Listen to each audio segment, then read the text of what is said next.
বাংলাদেশের অন্তর্বর্তী সরকার আর কিছুদিন পরে 2025-26 অর্থ বছরের বাজেট ঘোষণা করতে যাচ্ছে। এই বাজেট আয়োজনে তৃণমূল পর্যায়ের মানুষজন এই সরকারের কাছে তাদের চাওয়া পাওয়া কি তা নিয়ে এনটিভির অনলাইনের বিশেষ আয়োজনের বাজেট চিন্তা ভাবনা নিয়ে আমি আছি এই মুহূর্তে কিশোরগঞ্জ জেলার কটিয়াদী উপজেলার। আমরা জানবো এবং জানাবো কিশোরগঞ্জ জেলার কটিয়াদী উপজেলার মানুষের চিন্তাধারা বর্তমান সরকারের নতুন এই বাজেটকে কেন্দ্র করে। এই সরকারের যে নতুন বাজেট হচ্ছে আমাদের গরিব মানুষের নতুন ভাবে যাতে ভালোভাবে চলতে পারি, যেমন আমাদের আলু, তেল, চিনি, ময়দা এইগুলো যেন সুলভ মূল্যে পাই। হ্যাঁ, সরকার কাছে এটা আমাদের প্রত্যাশা। আর ওষুধ আছে, এগুলি যাতে কম রেটে আমরা গরিব মানুষ চিকিৎসা নিতে পারি। সরকারের কাছে এটা আমার অনুরোধ যে আমরা সাধারণ মানুষ যাতে খেটে খাওয়া মানুষ ভালোভাবে চলতে পারি। বর্তমান সরকারের কাছে আমার একটাই আবেদন, আগামী বাজেটের জন্য দ্রব্যমূল্যের দাম যতটুকু করা যায় সহনশীলতা মাত্রা রাখা যায়, যেমন এলাচি, দারচিনি, লং, লবঙ্গ, গোলমরিচ এবং অন্যান্য যত মশলাদ্রব্য জিনিস আছে তার জন্য সহনশীলের মতো রাখতে পারে। সরকারের কাছে একটাই আবেদন, বাজেটের মধ্যে যেন নিত্য প্রয়োজনীয় দাম যতটুকু নিম্ন রাখা যায়, কম রাখা যায়।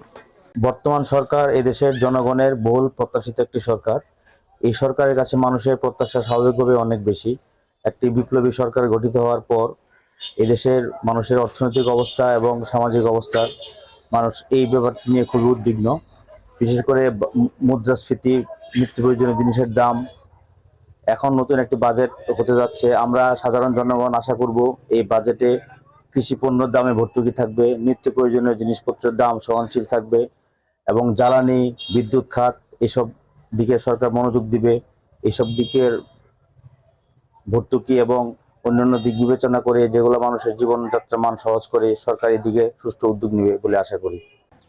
সুষ্ঠুভাবে এই দেশ থেকে যেভাবে এই আমাদের ভাগ্য উন্নয়নে বাজেট হওয়ার কথা ছিল সেভাবে আমরা বাংলাদেশের মানুষ এই ফ্যাসিস্ট হাসিনা সরকার থেকে পাই নাই। আমরা চাই এদেশের মানুষ এই বাজেটের মাধ্যমে তাদের যে নিত্যপণ্য ব্যবহার্য জিনিসপত্র রয়েছে এগুলা কম মূল্যে তারা পাবে, যাতে মানুষের কষ্ট না হয়। আমরা চাই ছাত্রছাত্রীদের যারা পড়াশোনা করে তাদের যে জিনিসপত্র রয়েছে এগুলার দ্রব্যমূল্য যাতে না বাড়ে, এগুলা এই বাজেটে আমরা আশা করব এই বাজেটে সন্নিবেশিত হবে।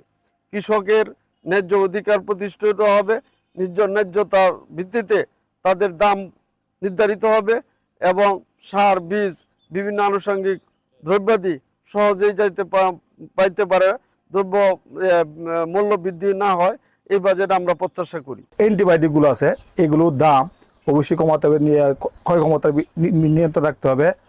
আর বিশেষ করে গ্যাস্ট্রিকের যে আছে গ্যাস্ট্রিক ওষুধগুলো যেন অতিরিক্ত দাম না বাড়ে সেই দিকেও সরকারের খেয়াল রাখতে হবে। ডায়াবেটিসে বিশেষ করে ডায়াবেটিস আছে এবং লিভার সিরোসিসের যে ওষুধগুলো আছে, অ্যান্টিবায়োটিক যেগুলো আছে সেই সকল ধরনের ওষুধ সামগ্রী যেন গরিব এবং অসহায় মানুষের যে ক্ষয় ক্ষমতার ভিতরে থাকে সেই প্রত্যাশাই করছি বর্তমান সরকারের কাছে। বর্তমান সরকারের কাছে এই প্রত্যাশা যে জিনিসের দামগুলি একটু কমানি, বিদ্যুৎ ও জ্বালানি ক্ষেত্রে দাম কমায় দেওয়া, এটা জনগণের উপকার হবে। আর মোবাইল অপারেটরের যে তেহারা এটা একটু কমায় করলে সবের লাগি সুবিধা হবে, দেশবাসীর সুন্দর সুবিধা হবে। ডিজেল, তেল, পেট্রোল এসবের দাম কমিয়ে দেওয়া হয়, কৃষকের ভর্তুকি দেওয়া হয় সারের। বাংলাদেশ কৃষি নির্ভর দেশ। হ্যাঁ, কৃষক যদি বেঁচে থাকে তাহলে বাংলাদেশ সুনির্ভরশীল হবে।